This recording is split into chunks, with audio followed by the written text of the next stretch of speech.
नमस्कार टुकु भाई आजिर सुचरिता प्रत्येक विफलता पछरे सफलता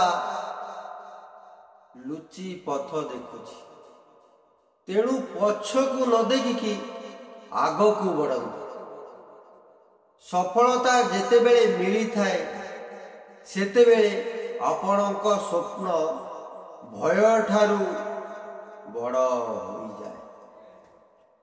संग्राम जेते कष्टकर होता है विजय मध्य सेते चमत्कार ही होता है। अतीत केबे फेरी आसे किंतु अतीत कथा को स्मरण करी हास्यास्पद हुआ ना। जहा भितरे एका चलिबार साहस आसी जाए दिने सारा संसार ताको स्मरण करे रही। जय जगन्नाथ। आपण को वीडियोटी जति भल लगिला दयाकरी सब्सक्राइब लाइक शेयर करियो भूलिबे।